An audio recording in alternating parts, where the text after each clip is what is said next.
allons-y tout de suite avec l'horaire d'aujourd'hui. J'aurais pu vous parler d'un million de choses, hein, de la création de contenu, des influenceurs, d'écotouristes, de brand, de gestion de crise, de plein de trucs.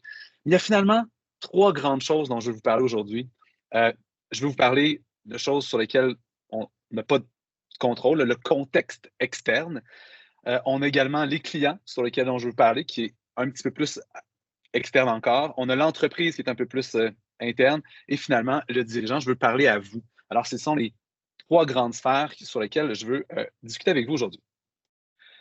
J'espère que vous êtes prêts. On y va. Première bonne nouvelle de la journée. Le tourisme, en 2022, ONU Tourisme disait que ça représentait environ 7,7 000 milliards de dollars et il prévoit qu'en 2033, ça va être 15,5. Alors, c'est plus que le double d'ici 2033. C'est énorme. Il y a une croissance qui est fulgurante. Et évidemment, au niveau mondial, ça ne se passera pas de la même façon partout.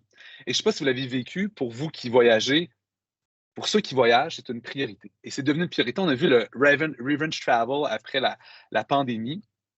Et on constate que les dépenses consacrées aux expériences en général ont augmenté de 65 par rapport à celles de 2019. Tandis que ceux consacrés aux biens, elles, ont augmenté de seulement 12 Alors, les gens sont prêts à investir davantage pour faire des expériences, ce qui est génial quand on parle aux gens de l'EAQ. Et les gens sont prêts à faire des sacrifices supplémentaires pour faire des voyages au détriment de d'autres éléments. Ça, c'est vrai pour 48 de la population canadienne. On voit dans cette statistique-là, si on part de l'année 2019 qui était l'année à 100, on voit qu'en 2023, finalement, il y a eu moins de séjours de nuit ou plus qu'en 2019. Par contre, les dépenses étaient plus grandes. Je vous montre une autre statistique qui est intéressante ici. On prévoit qu'en 2030, les dépenses touristiques au Canada vont passer de 105 milliards de dollars en 2019 à quelque part entre 160 et 140 milliards de dollars. Donc, il va y avoir une augmentation hyper importante des dépenses touristiques dans les prochaines années. Si on s'en va maintenant au Québec, on regarde que l'entrée à la frontière des touristes a dépassé le niveau de celle de 2019. Donc, on est en train de revenir à un contexte normal. Voici d'ailleurs un portrait de l'hébergement dernier qui était disponible, 2023. On compare à 2019. Alors, le taux d'occupation est à peu près pareil, les unités louées à peu près pareil, mais regardez le prix moyen de location et les revenus moyens par unité disponible. On voit que par rapport à 2019, il y a une augmentation dans les deux cas d'environ 30 C'est énorme. Est-ce que ça veut dire qu'il y a plus de place pour vous pour augmenter vos prix pour votre événement, pour votre attraction? Peut-être, en tout cas, ce serait une réflexion à avoir parce que les gens sont peut-être prêts à investir davantage. Alors, ceci dit, le contexte est terminé. Rentrons tout de suite avec le conseil numéro 1, qui est la gestion de l'expérience client. Alors, je vous raconte une histoire. Il y a quelques mois, j'ai fait affaire avec une entreprise pour incorporer une de mes entreprises. Puis, normalement, ça prend à peu près 24 à 48 heures. Ça se fait assez rapidement. Et là, après 14 jours, je n'ai pas de nouvelles après avoir une première communication avec eux. Alors, je les appelle. Ils disent, oui, monsieur Lemieux, on fait ça, il n'y a pas de problème. Et un autre 14 jours plus tard, il n'avait toujours pas fait le truc. Fait que là, je les rappelle. Ils me disent, oui, monsieur Lemieux, on fait ça là. Fait qu'effectivement, ils le font rapidement. Mais ils le font tellement rapidement qu'il y a une erreur auprès du gouvernement. Puis là, ils me demandent, moi, de contacter le gouvernement pour que je règle l'erreur. Et là, je leur dis, écoutez, c'est votre problème. Je veux dire, je vais vous donner une procuration, organisez-vous avec ça. Et là, leur réponse a été de dire, tout a été fait dans les règles de l'art. Alors, la face du chat que vous voyez là, c'était probablement la face que j'avais quand ils m'ont dit que tout avait été fait dans les règles de l'art. Suite à ça, j'ai fait un commentaire sur Google pour manifester mon insatisfaction face à ça. Alors, je constate que quelques mois plus tard, il y a 500 personnes qui ont vu ce commentaire et qui ont probablement été influencées par mon insatisfaction face à l'expérience que j'avais vécue auprès de ce client-là. Je vous transporte en 1950. Ça, c'est le pattern normal d'achat selon Procter Gamble dans les années 50. Alors, on avait un stimulus. On a besoin de pâte à dents. Il n'y a plus de pâte à dents chez nous. On a le premier moment de vérité qui se passait en magasin. Donc, on arrivait, puis on choisissait notre tube de pâte à dents. Et on en avait notre deuxième moment de vérité, qui était lorsqu'on utilisait la pâte à dents. Si elle était efficace, si elle était bonne, ou si au contraire, elle goûtait le cul. Alors, et si jamais c'était insatisfaisant, on pouvait en parler à un ami, une connaissance, mais ça l'arrêtait là. Aujourd'hui, grâce aux médias sociaux, grâce à tous les outils qu'on a, on a ce qu'on appelle le Zero Moment of Truth. Donc, ce que Google a appelé le Zero Moment of Truth, c'est le moment où finalement, moi qui ai été insatisfait de ma prestation de service avec ma gang d'avocats, j'ai émis un commentaire et ce commentaire-là a été lu par plein de gens. Et moi, j'ai même deux amis à moi qui sont dans la région un dans la région de Québec, un dans la région de Montréal, qui m'ont contacté en disant Hey Robin, j'ai lu ton commentaire, j'allais faire affaire avec eux, qu'est-ce qui s'est passé? Je leur ai raconté mon histoire. Et juste parce que donc je n'ai pas été prise au sérieux, que ma demande n'a pas été faite correctement, et grâce aux médias sociaux et aux commentaires qu'on peut faire en ligne, j'ai donc multiplier mon commentaire par des centaines, ce que j'aurais jamais pu faire auparavant. Ça peut se passer. Puis, by the way, l'entreprise a donc perdu des milliers de dollars de contrats. Moi, tout ce que je demandais, c'est qu'on me prenne en considération, puis peut-être qu'ils me donnent un petit quelque chose en compensation du fait que je dois appeler au gouvernement parce qu'ils n'avaient pas fait leur job correctement. Ça peut être dans tous les secteurs d'activité. On voit qu'il y en a un ici qui chiale parce que le gars il avait mal conduit à un certain moment, puis il a donné une étoile. Donc, c'est même au-delà de votre prestation de service, c'est même vos camionneurs, qu'est-ce qu'ils font? Il y en a qui sont irrécupérables. Je vous en donne un exemple. Ça, c'était sur Airbnb. Alors, il y a une fille qui dit, il y a un monsieur qui dit qu'il y a quelqu'un qui a loué son appartement pour faire un party. Et les règles, c'est marqué pas de party. Et la fille lui donne 3 étoiles parce qu'elle dit, ben, c'était pas une bonne place pour faire le party. No shit. Et un autre qui a donné 3 étoiles parce que la douche était trop chaude. Alors, il y en a qui sont irrécupérables. Oubliez ça, il y en a qu'on réussira jamais à récupérer. Euh, Par contre, s'il y a une plainte, s'il y a quelqu'un qui vient vous manifester son insatisfaction, c'est qu'il y a une opportunité de devenir meilleur. C'est qu'il y a une zone d'amélioration. Et moi, il y avait un professeur à l'université Laval, là, je ne sais pas si c'est une vraie statistique, là, mais il m'avait dit que quand il y avait une personne qui se plaignait, il y en avait finalement 10 qui avaient probablement pensé la même chose et qui ne l'avaient pas fait. Donc, ça donne un peu plus de poids. Quand la personne vient se plaindre, donc tu peux penser qu'il y a 9 autres personnes derrière elle qui ont peut-être vécu la même chose, mais qui n'ont jamais osé de vous le demander. Mais ces clients-là, une des bonnes nouvelles, c'est qu'on peut clairement aller les récupérer. Ils vont, dans la très, très grande majorité des cas, les gens vont vous donner une deuxième chance, juste si on les écoute, si on fait preuve d'empathie, si on tente réellement de trouver une solution, ces gens-là vont être, dans la très grande majorité des cas, vont accepter de vous donner une deuxième chance. Moi, s'il m'avait juste écouté et considéré mon problème réellement, puis ne m'avait pas dit ça a été fait dans les règles de l'art, j'aurais jamais fait ce commentaire-là. Donc, deux petits conseils vraiment rapides, là, puis il n'y a rien qui sort des nus, mais juste un petit rappel. Peut-être donner le maximum de l'attitude à votre équipe pour qu'ils puissent résoudre ce genre de problème-là. Hein? Ça peut être aussi simple qu'une petite gratuité, un remboursement partiel, un surclassement. Il y a une personne qui vient à votre attraction, puis il y a une abondance de monde cette journée-là, puis elle est insatisfaite parce qu'il y a trop de monde. On peut-tu lui donner des nouveaux billets pour qu'elle puisse revenir une autre fois? C'est toutes des petites choses qui ne coûtent pas grand-chose, mais qui peuvent prévenir le fait que la personne laisse un mauvais commentaire. Ce qu'on veut, c'est donner de la marge de manœuvre à notre équipe pour permettre de capter l'insatisfaction avant qu'il ne soit trop tard et qu'elle soit propagée à plus grande échelle. Avec une gang en hôtellerie, ce qu'on avait fait, c'est qu'on avait envoyé un courriel de satisfaction dès la fin de la visite où on disait aux gens hey, merci. Si tu nous donnes merci de nous donner 5 étoiles, surtout si tu penses que tu es incapable. Puis voici les liens donc pour nous donner 5 étoiles. Si tu penses que tu ne peux pas nous donner 5 étoiles sur tous les critères, on veut savoir, on veut s'améliorer, réponds ce courriel, puis je vais te répondre. Donc, on veut qu'ils se plaignent à toi et non au monde entier. On revient encore au Zero Moment of Truth. Ça va là-dessus? Si vous avez des commentaires ou des questions, vous pouvez les garder, les mettre dans le chat, puis on va les regarder à la fin. Donc, deuxième élément. J'aurais envie de vous présenter, on parle de compréhension réelle et profonde du client. Alors, j'aurais envie de vous présenter le profil démographique de deux personnes. Alors, ce sont deux hommes nés en 1949, qui ont grandi en Angleterre, qui ont été mariés 2 fois, qui habitent dans un château et qui sont riches et célèbres. Alors, je ne sais pas s'il y en a qui ont des idées sur qui ça pourrait être, mais ces deux hommes, c'est le prince Charles et Ozzy Osbourne. On s'entend-tu qu'on ne s'adresse pas à Ozzy Osbourne et au prince Charles de la même façon? Alors, même s'ils ont exactement le même profil démographique, ces deux gens-là ont des besoins qui sont complètement différents. Et j'aimerais vous montrer un truc qui est fait par Propulso. Là, je vais tenter de vous le présenter. Vous me direz si ça fonctionne. Attendez un instant. Euh, J'arrête le partage et je recommence mon partage sur un nouvel onglet. OK.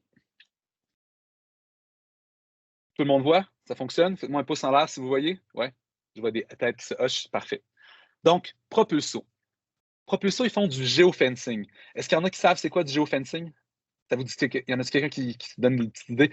Dans le fond, c'est qu'on va déterminer un emplacement, un lieu précis, euh, dans lequel on va être capable de savoir qui va dans ce lieu. On va réussir à extraire des données. Donc, par exemple, pour une station de ski, pour un attrait, ça peut être extrêmement pratique. Là, je vous montre ce que j'ai fait pour un de mes clients qui était dans la région de Vancouver. Donc, lui, il a fait un événement qui était dans ce parc-là. Alors, ce qu'on a fait, c'est qu'on a regardé la date de l'événement l'année précédente et on a dit, OK, les gens qui sont allés à cet événement-là durant les mêmes dates l'année précédente, d'où provenaient-ils? Alors ici, on a la carte de provenance de ces gens-là. Alors évidemment, à la base, on s'entend que ces gens-là, tout le monde y aurait pensé, il n'y a pas de surprise là. C'était évident que les gens venaient à proximité probablement de l'événement. Mais quand on fait un zoom out un peu, on s'aperçoit qu'il y a des lieux qu'on aurait probablement oubliés. Tu sais, on a Nordvan ici qui est hyper intéressant. On a cette zone-là ici qu'on aurait sûrement oubliée. Puis regardez, si on fait un zoom out, on a une autre zone ici qui est vraiment loin de notre événement, mais il y a probablement un hub là, qui était hyper intéressant pour eux. Donc, dans ma connaissance démographique, on aurait probablement skippé ces gens-là, on aurait probablement pas réussi à les atteindre. Une autre analyse que je trouve hyper intéressante, c'est celle-ci. Donc, puis ça, pour vrai, pour les événements, je trouve ça, pour les attraits, pardon, je trouve ça hyper intéressant. Alors, imaginons-nous encore, retournons à notre lieu.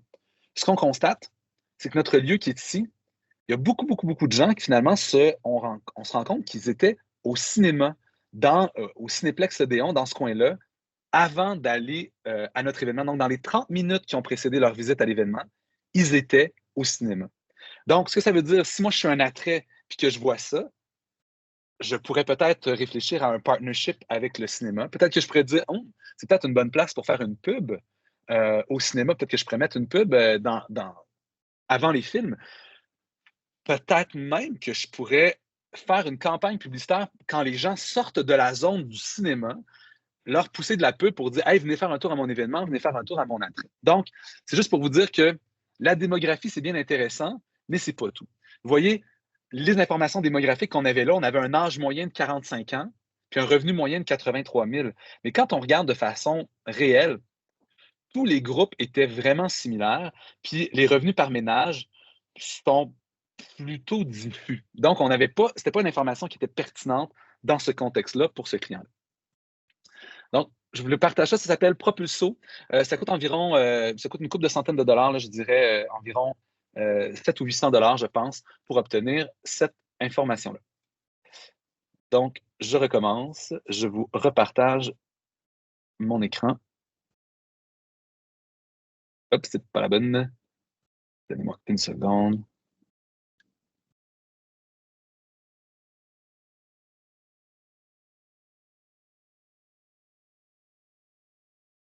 Hmm.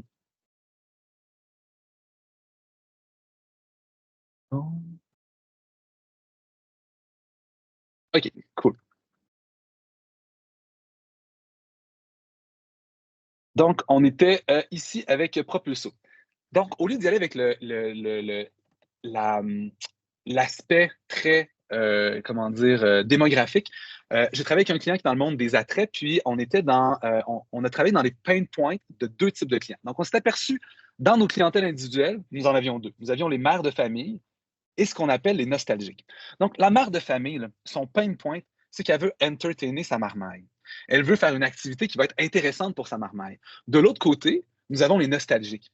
Pour les nostalgiques, eux autres, ce qu'ils souhaitent avoir finalement, c'est, ils souhaitent probablement y aller, ils souhaitaient plus y aller entre amis ou en couple, puis ils souhaitent revivre des émotions, des souvenirs,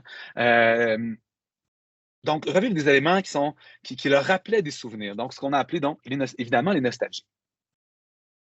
Et ça s'est traduit par des campagnes publicitaires qui étaient différentes dans leur médium et leur prix et même le produit. Par exemple, les mères de famille, avoir un package deal pour la famille, c'était gagnant. Chez les nostalgiques, par contre, le prix était plus ou moins important. Eux autres, le produit qu'on leur offrait, c'était d'aller voir la réserve où là, on voyait toutes les anciennes motoneiges. C'était un moment formidable pour eux. Ils pouvaient se souvenir du bon temps qu'ils avaient passé dans ces motoneiges-là à l'époque.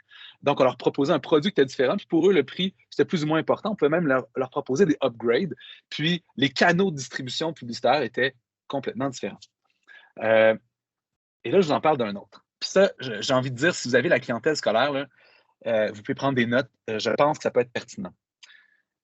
On voulait renforcer notre présence auprès de la clientèle scolaire, notamment les profs du primaire. Et on s'est posé la question, c'est quoi les pain points vécus par les enseignants? Et on s'est dit, OK, on va évidemment faciliter leur réservation, on va rendre la chose la plus simple possible.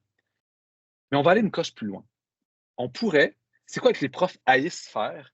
C'est de la correction, c'est de faire des questions d'examen, c'est de faire des préparations pour les devoirs.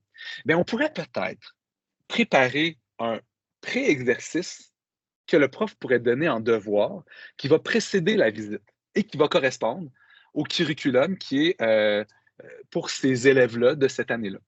Et suite à la visite, on pourrait même lui préparer un petit examen avec déjà le corrigé, déjà de fait, qui pourrait donner à ses étudiants. Alors là, on vient non seulement être un endroit pour divertir les étudiants puis qu'ils vont pouvoir apprendre lors de leur visite, mais en plus de ça, on vient donner aux profs des éléments qui vont leur permettre d'économiser du temps, puis on devient un partenaire avec eux. Donc, clairement, allez voir comment on peut solutionner les pain points auprès de nos différentes clientèles. Alors, je vous en ai parlé de façon globale. Je vais passer de façon rapide là-dessus. On est rendu au storytelling. Alors là, c'est là où je prends ma voix prétentieuse. Alors, vous êtes prêts? Lors de mon voyage à Valence l'été dernier, j'ai eu la chance de visiter, mais sans blague, j'ai eu la chance de visiter une cathédrale qui est absolument magnifique. Et partout, il y avait des affiches comme quoi il y avait le Saint Graal derrière cette vitre-là qu'on voit là au fond.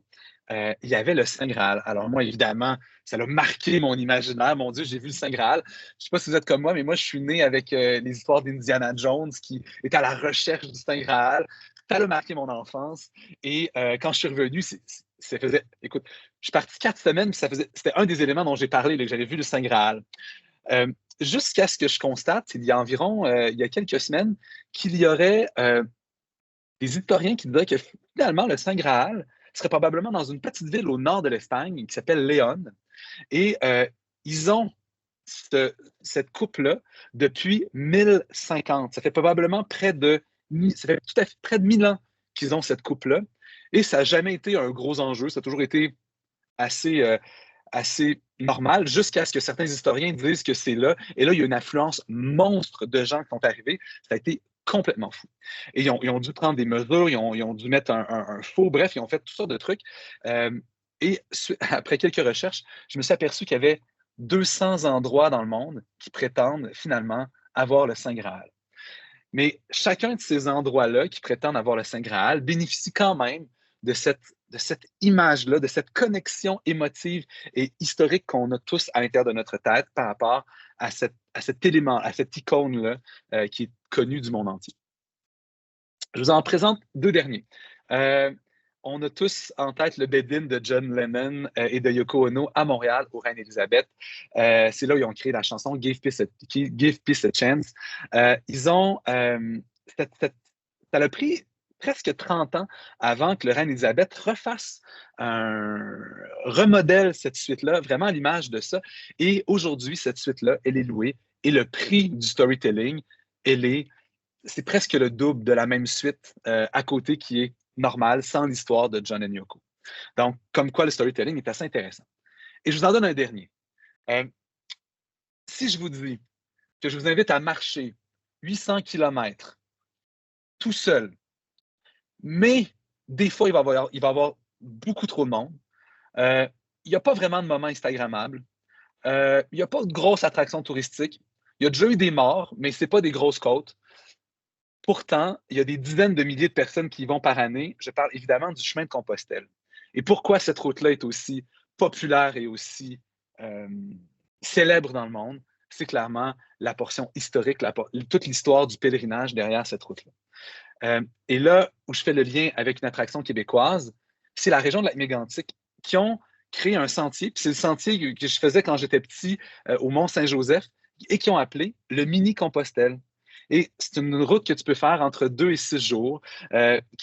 Et dès qu'on parle du Mini-Compostelle, on a déjà en tête l'introspection qu'on va avoir. On a déjà en tête l'espèce de l'aspect pèlerinage. Puis quand tu arrives au sommet, tu as cette petite chapelle-là. Donc, il y a un aspect, il y a un aspect pèlerinage, un aspect d'introspection qui est relié à ça. S'il avait appelé ça le sentier du Mont-Saint-Joseph, on s'entend que ça n'a pas la même résonance et on n'a pas la même connexion. On n'a pas la même. On s'en rappellerait pas autant et on n'aurait pas la même connexion émotive. Donc, c'est ce que ça permet un peu le storytelling, connexion émotive, différenciation, mémorisation, et sans parler de toutes les possibilités de marketing de contenu. C'est vraiment intéressant. Donc, aujourd'hui, comme gestionnaire, comme employé d'une organisation tourisme, je pense que vous avez je ne vais pas dire une responsabilité, mais vous avez cette possibilité-là, en tout cas, de rendre votre histoire extraordinaire, de tenter d'aller chercher le maximum d'éléments authentiques, c'est ce que les gens ils veulent.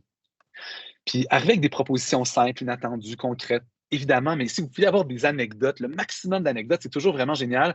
Et le maître des anecdotes, c'est Charles Beauchesne avec les pires moments de l'histoire. Je ne sais pas s'il y en a qui le connaissent. Il y en a-tu que ça leur dit quelque chose?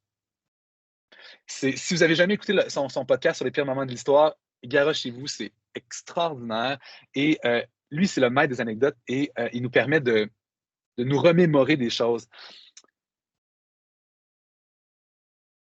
Peut-être aller voir avec la société d'histoire de votre coin.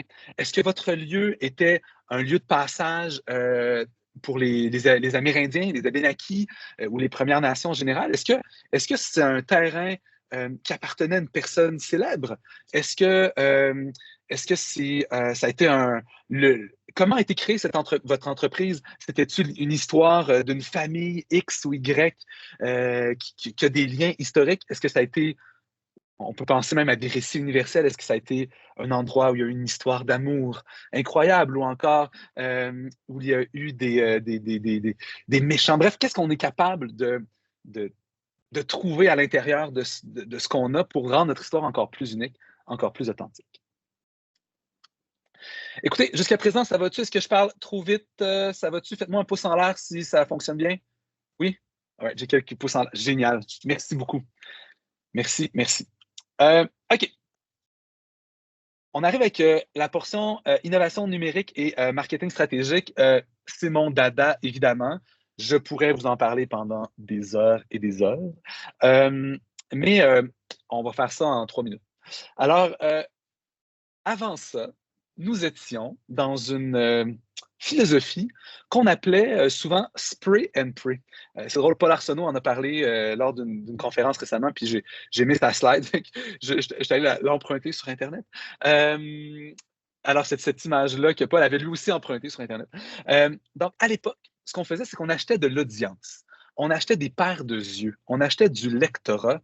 Et il y avait énormément de pertes. Quand on écoute, quand les gens font des publicités pour des Dodge Ram pendant un match de hockey du Canadien, ben ils payent pour me rejoindre. Ils payent également pour rejoindre ma blonde. Mais dans les deux cas, on n'a aucune intention de s'acheter un Dodge Ram dans les prochaines 100 ans. Alors, clairement, il y a de la perte quand les gens, quand ils font ça. Et c'est un peu ça qui devient difficilement mesurable quand on fait du média traditionnel. Évidemment, je ne vous dis pas de faire du média traditionnel. Il y en a qui en le font, il y en a qui en font de l'excellent. Ça peut être super pertinent, notamment ceux des associations touristiques. Le guide que fait le AQ, il est excellent également. Mais il faut, je pense, le mixer avec autre chose qui, lui, est très mesurable. Il y a quelques années, nous étions dans un moment où Dieu était partout et voyait tout ce qu'on fait. Maintenant, c'est Google qui est partout et voit tout ce qu'on fait. Et on a un nouvel élément qui s'appelle l'analytique prédictive. Ce que ça veut dire, c'est que ça va finalement analyser les données de navigation web, toutes les interactions qu'on a faites sur les réseaux sociaux, l'historique d'achat. Et grâce à ça, Google, Facebook, name it, sont capables de prédire quelles offres vont être le plus susceptibles de m'intéresser moi comme individu.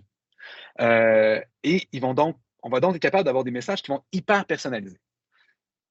En gros, là, ce que ça veut dire, c'est que si je consulte le site web de Tourisme Charlevoix, que je vais voir plein d'hébergements à Charlevoix, puis je vais avoir un événement qui va avoir lieu à Charlevoix, il y a bien des chances que Google, dans son algorithme, dise ce client-là, il est chaud, il y a une très forte probabilité qu'il consomme Charlevoix dans les prochains mois. Si vous avez des offres à lui faire, c'est le bon moment. Et il aurait raison. Donc, ça nous donne la possibilité d'avoir des indicateurs de performance éminemment plus intéressants et précis. Là, je vous parle de la pub, mais la vraie façon de le faire, ce qu'on souhaite tous, c'est de le faire j'ai envie de dire, de la meilleure façon, c'est d'attirer des étrangers sur ton site web parce que tu vas avoir un SEO incroyable, que tu vas avoir du contenu génial qui va être pertinent pour lui, tu vas répondre à ses besoins. Cet entonnoir de conversation-là demeure. Donc, on attire des clients de la meilleure façon possible, puis ensuite, on va essayer de les transformer en leads en leur proposant une offre intéressante, s'abonner à l'infolettre et tout ça. Évidemment, le closer par la suite, ça demeure l'entonnoir idéal, mais grâce à la publicité qu'on peut faire sur Google, grâce aux intentions qui sont de plus en plus importantes, on est capable de bypasser ce processus-là et de les amener de façon un peu plus rapide dans le bas de notre funnel. Très rapidement, là, je ne vous lis pas tout ça, c'est très wordy cette slide-là, mais pour obtenir des bons résultats, ça nous prend un maximum de data et un volume qui est quand même substantiel, un volume de visites sur votre site web, oui, mais aussi un volume de transactions sur votre site web et également un volume de publicitaire. Donc, ça prend un minimum de cash à investir pour que ce soit vraiment des stratégies qui commencent à être payantes. Je ne vous lirai pas tout ce qu'on a à faire là, pour les autres trucs, mais pour Google, moi, ce que j'aime bien, c'est allouer des valeurs à nos conversions. Donc, par exemple, pour un hôtelier, la conversion totale de la personne qui réserve sa chambre d'hôtel, elle pourrait être à, on va dire, 150 $. La personne qui s'abonne à l'infolettre pourrait dire, ben, moi, je dis qu'il y en a 1 sur 100 qui convertit ça n'a pas besoin d'être une vraie valeur. Tu peux dire, bon, mais moi, j'allouerais 1,50 $. Puis une visite sur mon site web, ben, ça vaudrait peut-être 15 cents. Donc, puis là, après ça, Google va être capable de tenter d'augmenter le plus possible tes résultats ou tes conversions ou ton résultat final. L'intelligence artificielle sur Google, elle est vraiment partout. Mais tu sais, là, je parle de Google, mais c'est la même chose sur Facebook. Mais tu sais, on n'arrêtait pas de parler il y a longtemps des algorithmes. C'est la même chose, ou à peu près. Tu sais. C'est juste une façon différente de traiter l'information. On traite une quantité phénoménale d'informations pour arriver à un output qui est singulier. Google le fait, puis il le fait partout avec son AI. Même chose pour Facebook. Ils sont devenus très, très, très dépendants de ça. Mais là, je vais vous parler de l'autre côté, du côté du client.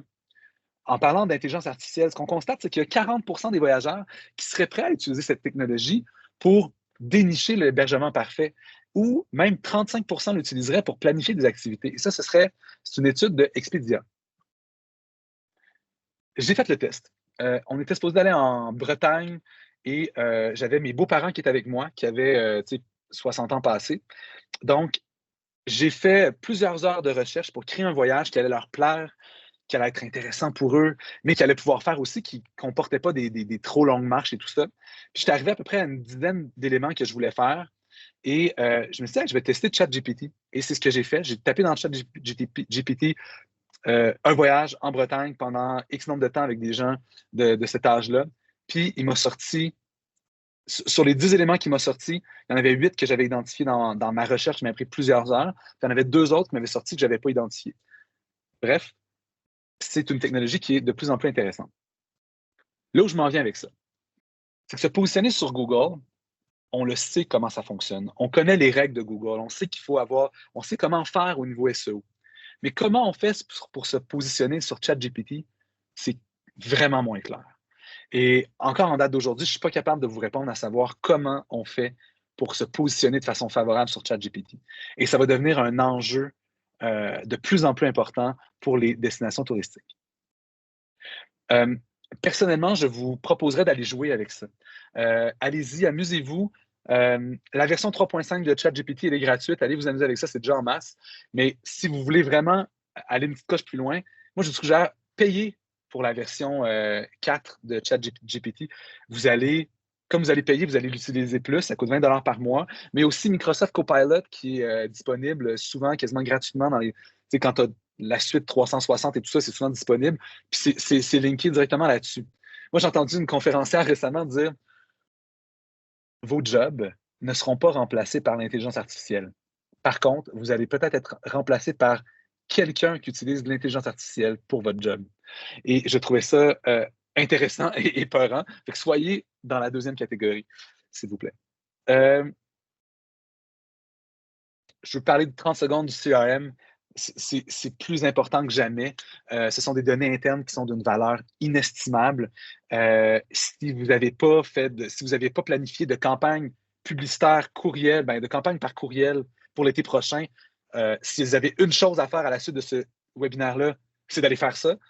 C'est nécessaire. C'est encore aujourd'hui la chose avec laquelle vous avez le meilleur retour sur investissement parce qu'au début, vous allez peut-être le faire pour 50. Donc, vous allez écrire un courriel pour 50 personnes.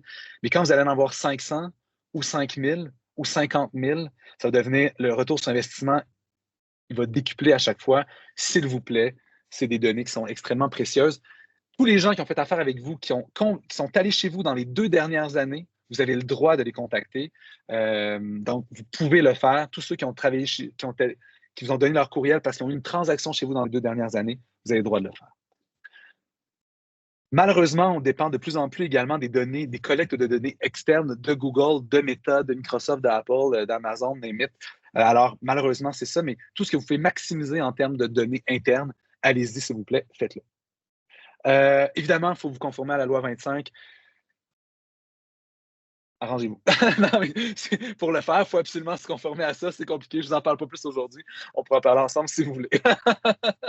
euh, euh, euh, c'est une slide qui est un peu trop wordy, mais tu sais, donc, encore une fois, il faut mettre en place cette stratégie-là, il faut y réfléchir. Si vous avez besoin d'aide, il y a des subventions qui sont actuellement disponibles avec le AQ, avec les ATR, notamment avec l'EPR-TNT. Il y a plein de choses qui sont disponibles, donc soyez alertes. Puis il y a des fois, ça revient très peu coûteux pour avoir finalement des stratégies qui peuvent être vraiment intéressantes.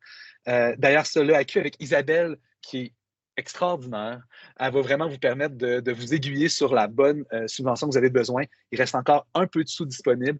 Il y a plein de consultants qui sont tous plus extraordinaires les uns que les autres. Je fais partie de ceux qui sont évidemment suggérés.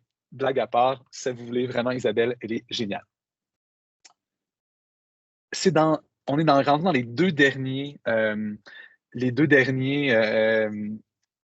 conseils. Celui-là, c'est penser à un moment Instagrammable. Alors, je veux vous parler du Summit One Vanderbilt, qui est un des nouveaux gratte-ciels à New York. Et eux, ils ont conçu tout un étage complet pour pouvoir accueillir des gens. Et ils l'ont conçu pour être Instagrammable. Tout ce qu'ils ont conçu, c'était dans l'objectif d'être Instagrammable. Mais quand on regarde ça, finalement, c'est quoi? C'est des ballons à l'hélium argent avec des ballons, pas d'hélium argent au sol. C'est rien de. On révolutionne rien. Bon, évidemment, la vue est magnifique. Évidemment, il y a des trucs en miroir et tout ça. Mais des fois, c'est pas nécessairement très compliqué.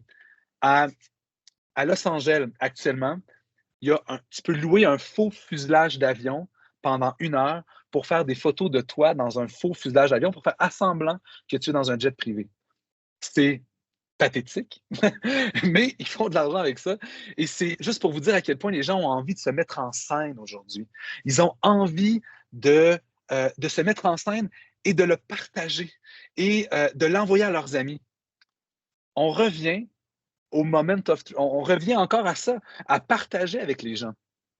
Et euh, faites donc de vos visiteurs des agents multiplicateurs.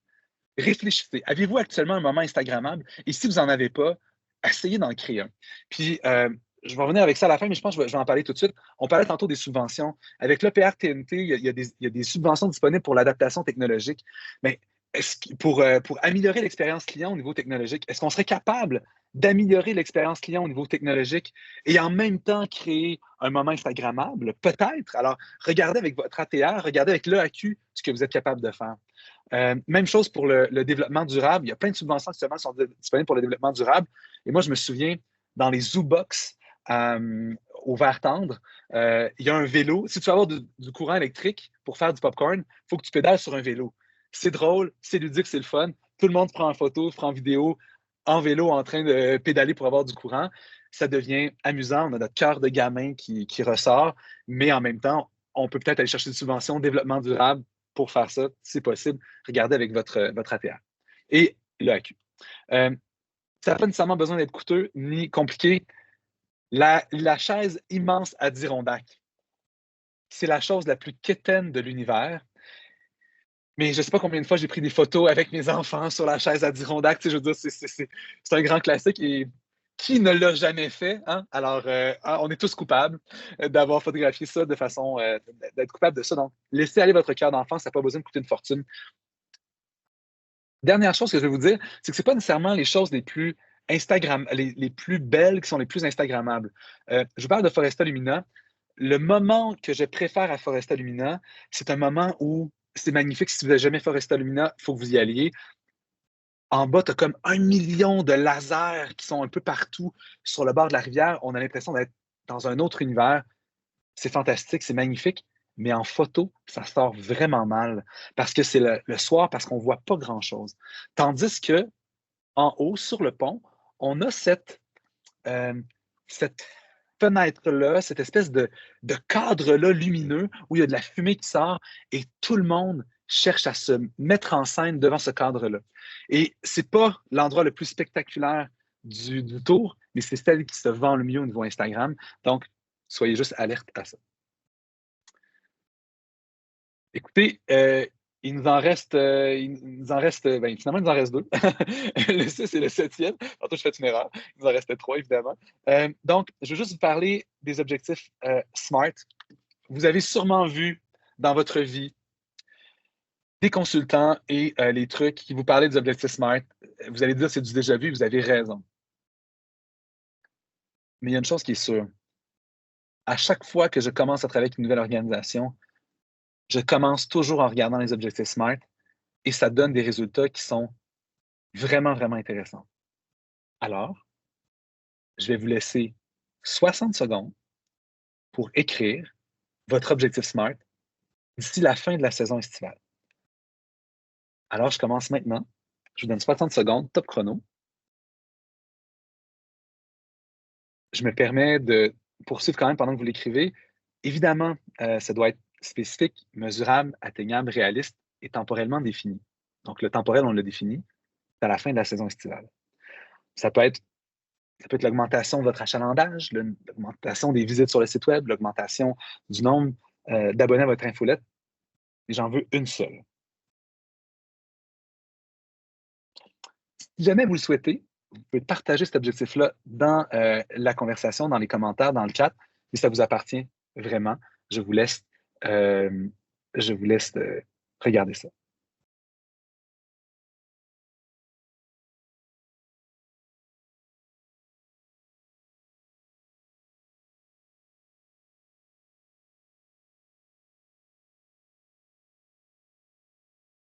Est-ce que c'est pas mal complété? Faites-moi des thumbs up ceux qui sont complétés. Ah, j'ai un thumbs up, deux thumbs up. OK. Bon. Peut-être encore 5 secondes.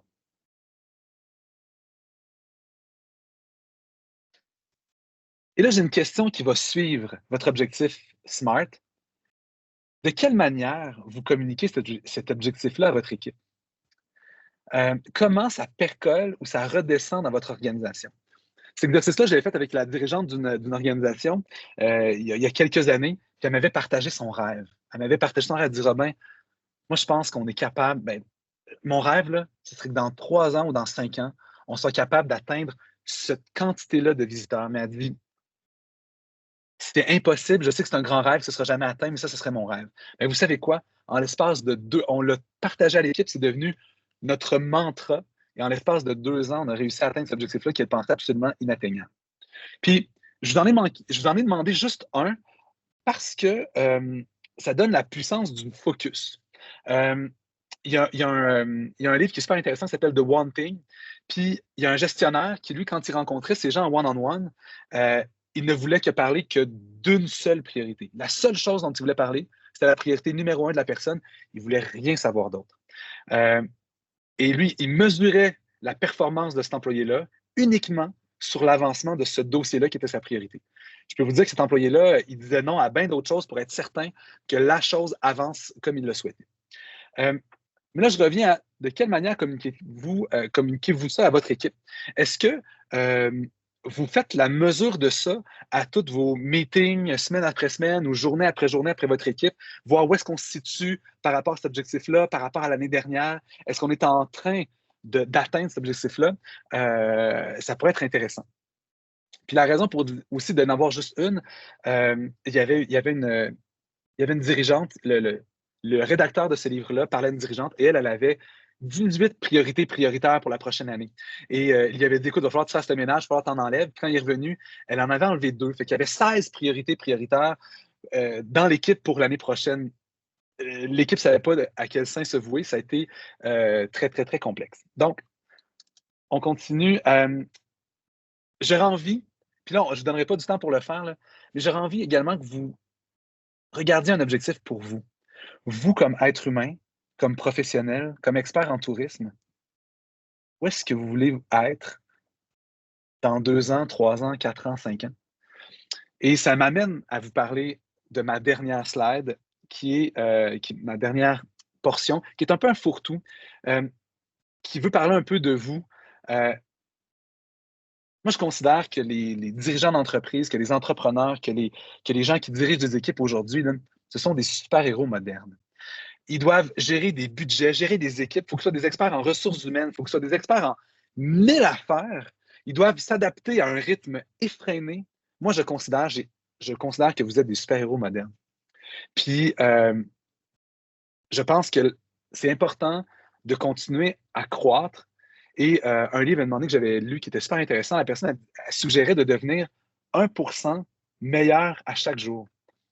Puis ce que je trouve intéressant, c'est que il y a une puissance incrémentale à ça qui est fascinante. C'est-à-dire que si tu es 1% meilleur à chaque... Puis 1%, c'est facile. Tout le monde est capable d'être 1% meilleur. C'est de sourire un peu plus, c'est d'être un peu plus avenant, c'est d'avoir un peu plus d'énergie. 1%, c'est facile. Mais qu'est-ce que ça va faire dans 10 jours? Où on va être après 1 mois? Après 6 mois, après 1 an? C'est fascinant les choses ce qu'on peut devenir après ce temps-là. Et les gens ont tendance à surestimer ce qu'ils sont capables de faire en 1 an et de sous-estimer ce qu'ils sont capables de devenir en 10 ans. En 10 ans, vous pouvez maîtriser le portugais, devenir ceinture noire de karaté, vous pouvez être un as du piano ou du violon. Vous pouvez changer de carrière et avoir le temps de devenir une sommité dans cette carrière-là. C'est complètement fou ce qu'on est capable de développer en 10 ans. Et je vais vous donner cette ouverture-là. Vous avez cette possibilité de devenir qui vous avez envie de devenir dans les 10 prochaines années. Allez-y, faites-le. Moi, il y a 10 ans, j'étais à peine investi en immobilier, puis aujourd'hui, ce qu'on fait, c'est complètement débile.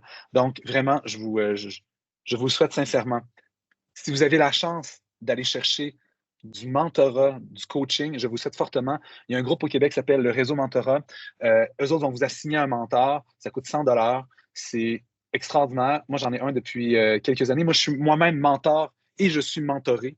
Et la croissance qu'on peut avoir là-dedans, c'est phénoménal. Je vous le suggère fortement. Puis regardez, ça, c'est une des roues avec lesquelles je travaille avec ma mentor. Et à toutes nos rencontres, on regarde où est-ce que je me situe dans ce cadran-là, dans chacune de ces sphères-là. Puis on se donne des objectifs au début de l'année, puis on les revalide à la mi-année et à la fin de l'année. Où est-ce que situe, est-ce qu'il y a des éléments qui ont amélioré, qui ont diminué? C'est formidable. Investissez en vous. Ce que vous faites, c'est important, c'est intense et c'est précieux parce que vous avez la chance, on a la chance en touriste de gérer du bonheur ou de donner du plaisir aux gens. Et ça, c'est vraiment génial. Mais pour bien performer dans ce créneau-là, dans ce secteur-là, vous devez être à votre meilleur, vous devez être au top de vos capacités. Et pour ça, il faut que vous soyez au top de vous-même. Il faut que vous mangiez bien, il faut que vous dormiez bien, il faut que vous fassiez du sport, il faut que tout soit aligné pour que vous soyez capable d'être non seulement la meilleure être humain possible, mais le meilleur gestionnaire possible. Si vous voulez que votre entreprise atteigne des sommets puis soit encore meilleure, il faut que vous-même vous soyez meilleur puis que vous soyez encore plus performant. Donc, investissez en vous.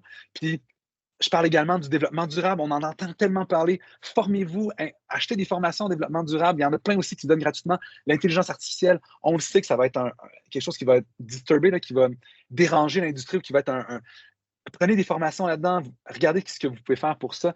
Bref, euh, merci de nous donner du plaisir. Quand on vient vous voir, quand on s'en va voir dans vos attraits, dans vos événements, je suis un grand consommateur, mais je veux juste vous remercier d'être là et de nous permettre de vivre des expériences extraordinaires. Alors, encore une fois, merci. Je vous laisse sur l'image de mon film préféré en vous disant merci d'avoir été attentif